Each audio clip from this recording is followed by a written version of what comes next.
He's real detailed and specific when it comes to something major. He says, take your son Isaac. The promise son. Well, God was putting an exclamation mark on it because he wants them to let him know, I know the cost you're about to pay. Yeah. And I'm trying to tell somebody that God's going to ask you a question. No, he's not. God's going to give you a command, and he's not going to ask you for anything else, but he's going to give you a command. And the question I have for you is, will you be able to receive it and perform it? Yeah. well, He's in a posture to hear God's command. The word of God is clear that we not live by bread alone, but every word that proceeds out of the mouth of God. And faith come by hearing, and hearing by the word of God. See, his Bible is speaking. Because he didn't have one to carry.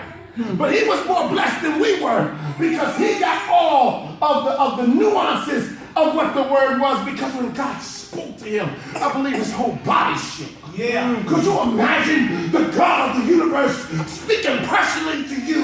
We read this word in Logos and Rhema comes out of it, but here God is speaking a word to him.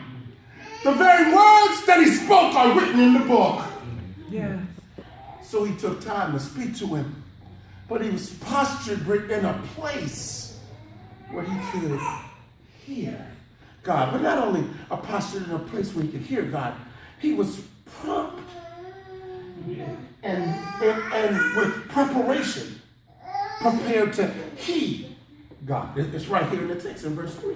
Let me read it again. Verse 3, it says, so Abraham rose early. Ooh, I can stop right there. Who rises early to kill a promise? Well, 100 years, 25 years, 100 years old, 25 years, he waited for the promise. And he waited 25 years, Riley, to kill what he waited for 25 years in one day. All right. My God. And he says, I better get up early for this. All right.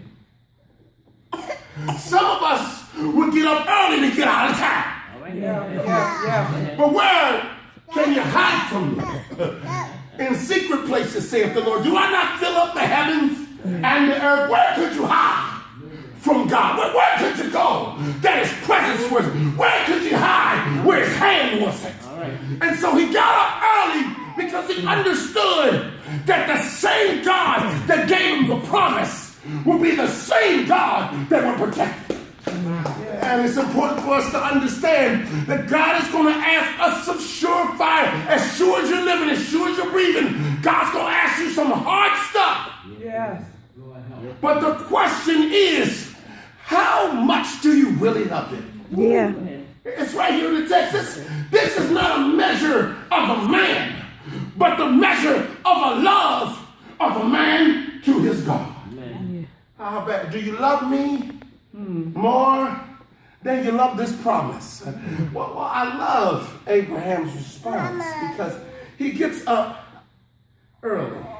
But not only does he get up early, he's prepared. He rises early in the morning and he saddles his donkey. And he took 2 of his young men with him and his son Isaac, and he split the wood for the burnt offering. And he rose and went to the place. Can you imagine cutting the wood that would set the fire, that would lay the altar, that would take the knife, that would stab the son, which is the promise that you would give to God? Yeah. I want you all to contemplate that for a moment. He has to prepare for execution. Now, he waited for a promise, so I'm helping somebody. But you got to pray and prepare for execution. Because